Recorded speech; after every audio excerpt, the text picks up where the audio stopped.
ভাইজান তোমায় জানাই স্বাগতম।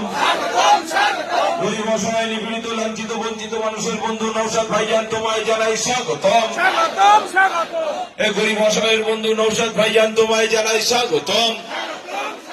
এ দলিত বলে ভাইজান, এ আদিবাসী বলে ভাইজান, এ দলিত বলে ভাইজান, এ আদিবাসী বলে ভাইজান, এ মাস্টার বলে ভাইজান, এ উকিল বলে ভাইজান। আমাদের সকলের প্রাণ প্রিয় ভাইজান তিনি স্টেজে এসেছেন, তিনি তার মূল্যবান বক্তব্য রাখবেন।